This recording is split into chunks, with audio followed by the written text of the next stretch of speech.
तो चलिए आज बात करते हैं एक ऐसी कहानी की जो दूसरे विश्व युद्ध के दौरान की है। ये कहानी है एक सैनिक की और एक नन की। एक बहुत ही असाधारण और कह सकते हैं अप्रत्याशित कहानी। कहानी का पहला किरदार एक सैनिक, एक अमेरिकी सैनिक जो अपने दस्ते से बिछड़ चुका है। और दूसरी तरफ एक नन, एक कैथोलिक नन जिसे पूरी दुनिया ने मरा हुआ मान लिया है।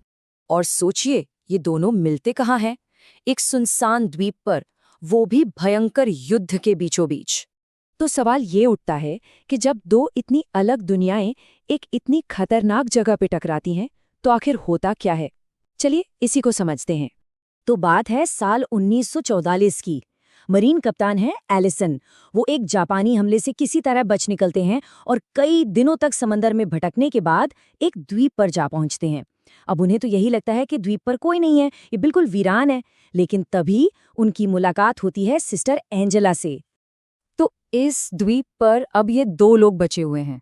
एक तरफ है कप्तान एलिसन जो बस जैसे तैसे अपनी जान बचाकर यहाँ तक पहुंचे हैं, और दूसरी तरफ है सिस्टर एंजेला। वो असल में एक पादरी के साथ यहाँ आई थी, लेकिन पादरी की मौत हो गई और वो अकेली रह गईं। उनके अपने लोगों को लगा कि शायद वो भी नहीं बची। और कमाल की बात यह है कि इतने अलग होने के बावजूद उनके बीच एक गहरा कनेक्शन बन जाता है। पता चलता है कि दोनों ही अनाथ थे और दोनों ने ही सेवा का रास्ता चुना था। बस फर्क इतना था कि एक ने अपने देश के लिए तो दूसरे ने ईश्वर के लिए। अब जब द्वीप पर अकेले हैं तो सबसे बड़ी चुनौती क्या होगी? जाहिर है जिंदा रहना। और बस यहीं से उनके अलग अलग हुनर और उनका व्यक्तित्व सामने आने लगता है। देखिए, एलिसन एक फौजी हैं, बिल्कुल प्रैक्टिकल। नारियल तोड़ना, कछुआ पकड़ना, मतलब जिंदा रहने के लिए जो भी जरूरी है वो करते हैं। वहीं दूसरी तरफ एंजेला पूरी तरह अपनी आस्था पर टिकी हैं। वो प्रार्थना करती हैं, हिम्मत देती हैं। कह सकते हैं कि एक अगर शरीर के लिए खाना जुटाता है तो दूसरी आत्मा को सहारा देती है। और धीरे धीरे एलिसन को यकीन होने लगता है कि वो दोनों मिलकर यहाँ जिंदा रह सकते हैं।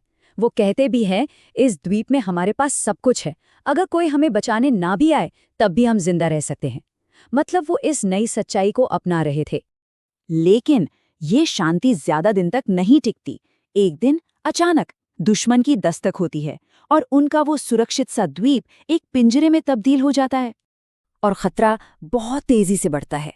पहले बस एक जापानी विमान दिखता है, फिर द्वीप पर बमबारी होती है जिसमें उनका चर्च, उनका ठिकाना सब तबाह हो जाता है। और फिर तो हद ही हो जाती है जब जापानी सैनिक द्वीप पर उतरकर अपना कैंप बना लेते हैं। अब एलिसन और एंजेला के पास एक गुफा में छिपने के अलावा कोई चारा नहीं बचता। जल्द ही गुफा में खाने पीने का सामान भी खत्म हो जाता है। तब एलिसन एक बहुत ही खतरनाक मिशन पर निकलते हैं।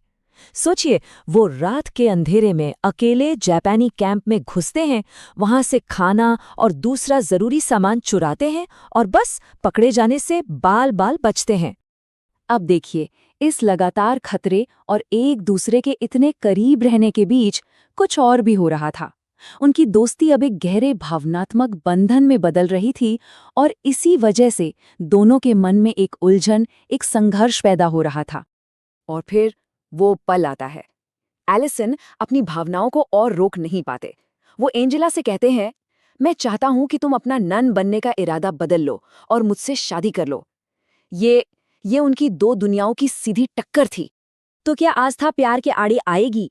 एंजेला, जो ईश्वर से की गई अपनी प्रतिज्ञा के प्रति वफादार हैं, वो मना कर देती हैं।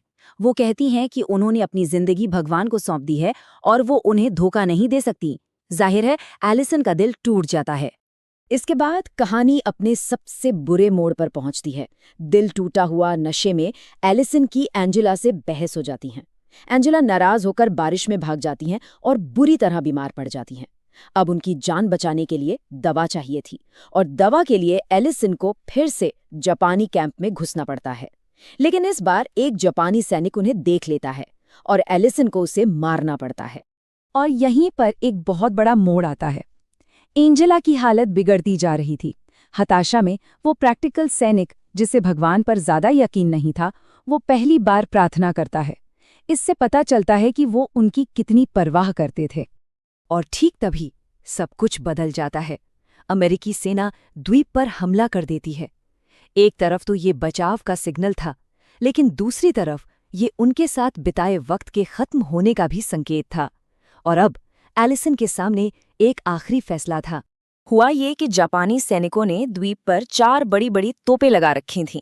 ये तोपें इतनी खतरनाक थीं कि वो अमेरिकी जहाज़ों को तबाह कर सकती थीं, जिससे सैकड़ों सैनिकों की जान जा सकती थी।